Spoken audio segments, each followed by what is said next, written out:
Fala pessoal, tudo bom? Aqui é o Rodrigo Vilela e hoje nós vamos para mais um vídeo do nosso projeto Japão para Viver. Dessa vez para conversar sobre uma obra do escritor Haruki Murakami, um trabalho conhecido como Sul da Fronteira, Oeste do Sol.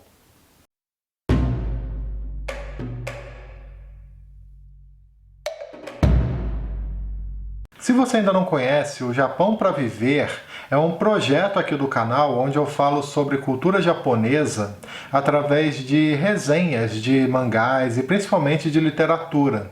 Caso tenha interesse, eu vou deixar aqui nos cards a playlist desse projeto e aí você pode conferir os outros vídeos. Voltando agora para a resenha de hoje, Sul da Fronteira, Oeste do Sol foi uma leitura que me agradou bastante e que também me deu uma leve sensação de ler algo um pouco diferente do que geralmente encontramos na obra do Murakami. Além de uma pegada autobiográfica bem presente, coisa que não é tão comum assim em outros romances desse autor, aqui nós também temos um protagonista que, pelo menos no meu ponto de vista, é bem mais complexo, imperfeito e reflexivo que os demais. Enquanto aqui nós acompanhamos a vida de um personagem muito bem sucedido financeiramente, um homem um tanto quanto egoísta e que não se sente plenamente satisfeito com a sua própria vida, em outros romances do autor nós costumamos encontrar protagonistas que geralmente são homens introvertidos, de classe média também, e que transmitem uma ideia de liberdade muito forte, de uma vida sem amarras. Só que mesmo com essas diferenças, ainda dá para notar que é um livro do Murakami, sabe? Isso especialmente porque ele contém elementos que são comuns na obra desse autor, como, por exemplo, mulheres com muitos segredos, situações misteriosas, coisas desaparecendo, o erotismo, jazz, música clássica e por aí vai. Sul da Fronteira, Oeste do Sol foi publicado pela primeira vez em 1992, num momento em que o Murakami já tinha alcançado grande sucesso, especialmente por conta de livros como Caçando Carneiros e também o Norwegian Wood. Aqui no Brasil, esse trabalho chegou apenas no ano passado, numa edição pela Alfaguara com tradução de Rita Cole. Basicamente, o que nós vamos encontrar nessa leitura? Aqui nós temos um romance de formação onde nós acompanhamos a jornada de um personagem chamado Hajime. Nós vamos seguindo seus passos de forma cronológica, de modo que a sua vida poderia até ser dividida em fases, indo desde a infância e a adolescência, passando pelo início da vida adulta, a vida após o casamento, o seu reencontro com o passado e as respectivas consequências disso. Hajime nasceu no ano de 1951.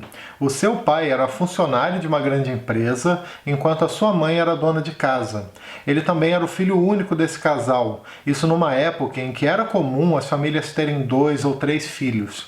Essa sensação de ser filho único foi algo que marcou muito a sua infância, dando até um certo sentimento de falta, além de fazer ele se sentir um pouco diferente dos seus colegas de escola. Durante aqueles anos, o Hajime só conheceu uma única pessoa nessa mesma situação que a sua, que no caso era uma menina chamada Shimamoto. Ela morava na frente da sua casa, eles eram vizinhos, e tinha acabado de entrar na mesma escola que a dele. A Shimamoto era uma jovem de 11 ou 12 anos que mancava de uma perna. Além disso, ela era muito inteligente, muito estudiosa e também muito forte, já que estava sempre sorrindo, sempre simpática, mesmo quando não estava satisfeita com alguma coisa. O Hajime e a Shimamoto acabaram fazendo amizade e descobrindo que tinham várias semelhanças entre si, além, claro, do fato de que os dois eram filhos únicos. Eles gostavam muito de ficar conversando, gostavam muito de ler, gostavam muito também de escutar música. Ambos estavam sempre voltando juntos da escola e também ficaram extremamente conectados um com o outro, de forma que aquela amizade acabou se transformando até em amor, mesmo os dois não conseguindo entender muito bem esse conceito.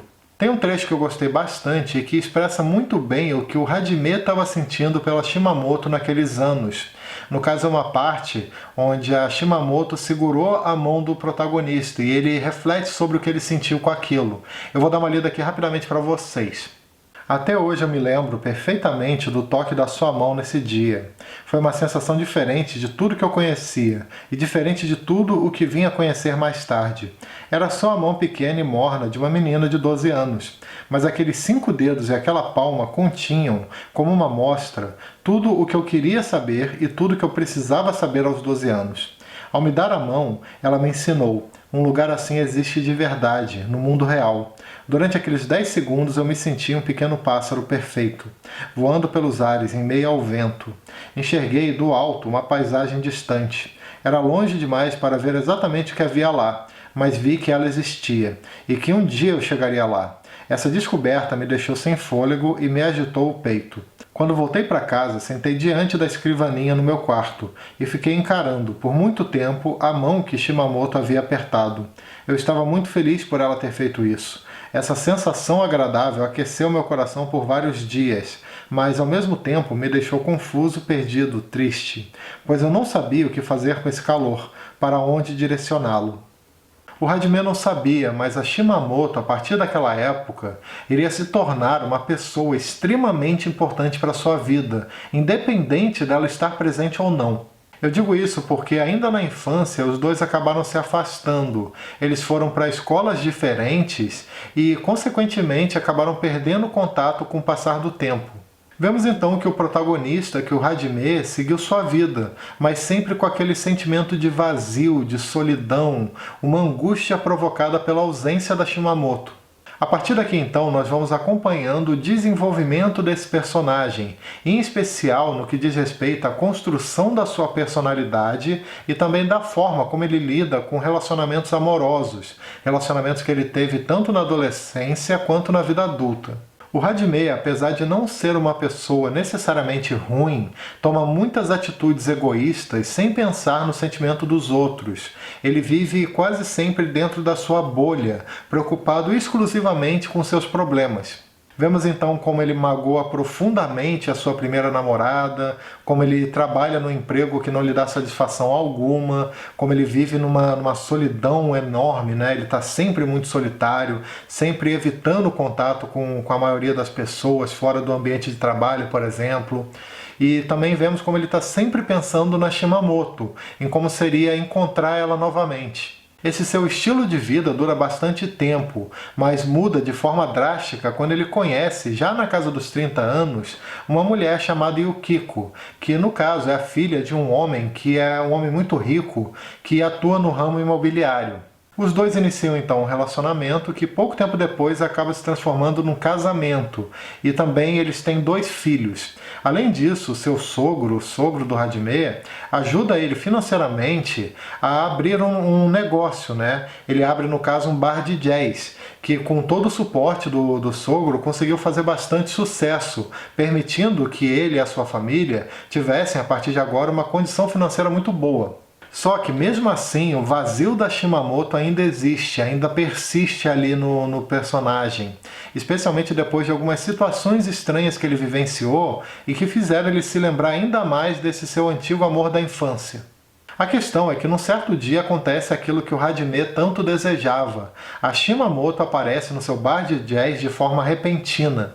Ela estava muito bonita, com roupas bem caras e também joias. Aquele encontro que poderia ser simplesmente 2 amigos de colégio conversando sobre tudo o que aconteceu ao longo de vários anos, acaba na verdade sendo o ponto de partida para diversas mudanças na vida do protagonista.